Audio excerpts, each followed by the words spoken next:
So, Flip, how do you jump into this draft process here after working at ESPN all year long? What kind of transition will be that like for you?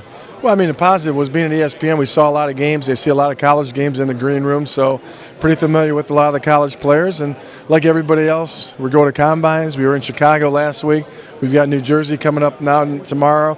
We've got Minnesota next week, and then we'll start our individual workouts. So I feel we're in a pretty good position as far as being able to have a lock of what we're looking for. What are your thoughts on this draft from what you've seen so far?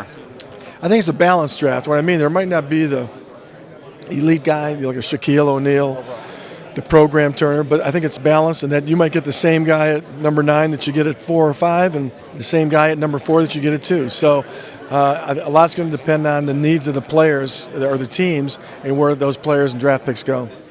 In your time in Minnesota so far, what have you identified as some of the things that you guys are looking for? Well, we need to make players that can make Ricky Rubio and Kevin Love better, and what that means, we need to pick up some shooters, try to get some size in the backcourt.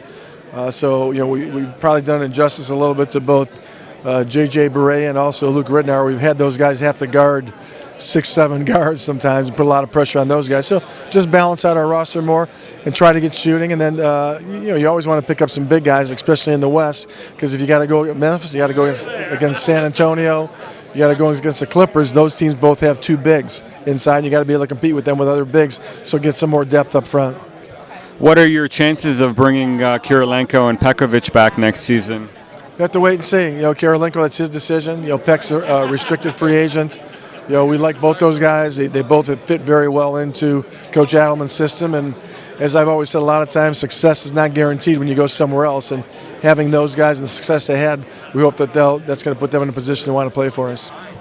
Do you think trading the pick, would that be an option for you as well? I think right now anything's an option. You're looking to get better, and I think you just have to wait and see what's out there and what people want to do. I believe that the pick is not going to take us over the top. We've got to have improvement on the players that we have, get better health-wise. There's a lot of teams in this league that have to do, and then we've got to try to add some veteran leadership and some veteran backcourt experience. How has the NBA draft changed since the last time you were involved in it? It hasn't changed that much. Everyone, 60 players to pick. Your name's going to come up, and you got to call up and give a name. So the biggest things you have to do is you just have to make sure that you do your proper evaluation, and you do all your P's and Q's, and you get all your background check, and so you know that when your time's to pick, you're picking the right person at the right time for your team.